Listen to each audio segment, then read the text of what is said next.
দাঁতের চিকিৎসার মতো জটিল কাজটি যিনি করছেন তার শিক্ষার দৌড় তৃতীয় শ্রেণী পর্যন্ত। ওষুধের নামও লিখতে পারেন না তিনি, অন্য চিকিৎসকের নামে তৈরি প্রেসক্রিপশনে সই করে দেন। এক্স রে দরকার না হলেও পাঠানো হয় নিজেদের প্রতিষ্ঠানে।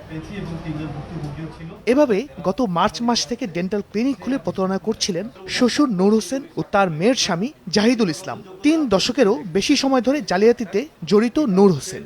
এর আগে একটি ক্লিনিকে সহকারী হিসেবে কাজ করতেন, আর তার জামাই ছিলেন বেসরকারি একটি প্রতিষ্ঠানে। লাইনে আমি অ্যাসিস্ট্যান্টে কাজ করি, তো ওই অভিজ্ঞতায় কাজ করতেছি। আপনি কোন পর্যন্ত পড়ালেখা করছেন? পড়ালেখা ক্লাস 3 পর্যন্ত করছি। আপনি ক্লাস 3 পর্যন্ত পড়ে যে রোগী দেখতেছেন, রোগী তো বিভিন্ন অনেক ধরনের নানা ধরনের রোগ হতে পারে বা হতে পারে, এগুলো কিভাবে ট্রিটমেন্ট করেন আসলে? না, জটিল কেস হলে তো আমি দেখি না, জটিল কেস হলে বিভিন্ন চেম্বারে অফার করে দিই। এই যে জটিল রোগ আছে কিনা এইটা আপনি বুঝেন কিভাবে?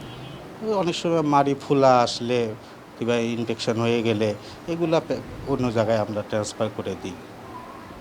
এই যে ট্রান্সফারটা করতেছেন, যে রোগের জন্য ট্রান্সফার করতেছেন এই রোগ ছাড়া অন্য রোগও তো হতে পারে। আপনি তো পড়ালেখা নাই, কোনো ট্রেনিং নেই, আপনি বুঝেন কিভাবে? এখানে তো আসলে শুধু দাঁতের ব্যথা নিয়ে আসলে আমরা এটা সহজ যেগুলা কাজ আমরা শুধু এগুলা করি। আমরা কোনো ইমার্জেন্সি ঝুঁকিপূর্ণ কাজ আমরা এখানে কোনো সময় করি না। কতদিন ধরে করতেছেন এটা? এখানে চেম্বার দিচ্ছি আজকে 7 মাস। এর আগে কই ছিল? মানে এই পেশার সাথে আপনি কতদিন ধরে জড়িত? এটা আমি 85 এর থেকে আমি চেম্বারে অ্যাসিস্ট্যান্ট হিসেবে কাজ করি। এটা ভুল হয়েছে কেন উনি আগে এখানে চাকরি করতেন আর কি।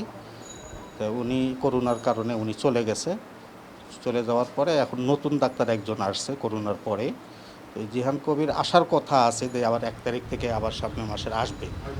হ্যাঁ, আসলে মাসিক সেটা এখন নাই, আপনি ইউজ করতেছেন কেন? ওই তো এই করোনার কারণে প্রেসক্রিপশন প্যাডও বানানো হয়নি। উনি আমাকে বলছে যে আপনি আমার প্যাডটা চেঞ্জ করে ফেলেন। তাই আমি বলছি ম্যাডাম যে এখন তো করোনার সব বন্ধ, আমি করোনার পরে চেঞ্জ করব। আমি অলরেডি কিন্তু প্যাড বানার জন্য দিয়ে করে প্যাড বানাতে দিয়েছেন, সব কিছু করছেন। জি। আপনি নিজে রোগী দেখে তারপরে এই যে ওষুধ দিচ্ছেন, সিল দিচ্ছেন, সাইন দিতেছেন, তাহলে এটা কি? এটা তো স্যার আমার অন্যায় হয়েছে। আমি যেখানে চাকরি করতাম ওই প্রতিষ্ঠান বন্ধ হয়ে গেছে। পরে বলতো ঠিক আছে, তো এখন বেকার বসে আছো, তো আসো আমার সাথে আসো, আমি দেখাই দিই কীভাবে মেডিসিন বানাইতে হয়, আমার সহযোগিতা করে। আপনাকে আসতে বলছিল শ্বশুর না ডাক্তার? শ্বশুর এবার নিয়োগ দিয়েছিল, শ্বশুরের কোম্পানিতে শ্বশুর নিয়োগ দিয়েছিল। কত টাকা স্যালারি পেতেন আপনি? আমি 2 বেলা বসতাম, তো 12,000 টাকা নিতাম। ভুক্তভোগীরা জানান, দাঁতে ব্যথা নিয়ে প্রতিষ্ঠানে আসলে নূর হোসেন তাদের চিকিৎসা করেন। চিকিৎসার পর আরও বাড়ে জটিলতা। আরও অনেকটা এক্সরে করাইতে পাঠাইছে। ওনার একটা ব্যবসা খুলে নিয়েছে, একটা প্রতারকের মতন। প্রেসক্রিপশন ওষুধও লেখা দিচ্ছে। তো আমি এই ওষুধগুলো খাইলে বাই চান্স হয়তো আমার হার্টে বা কিডনিতে কোনো না কোনো এফেক্ট তো হইতোই।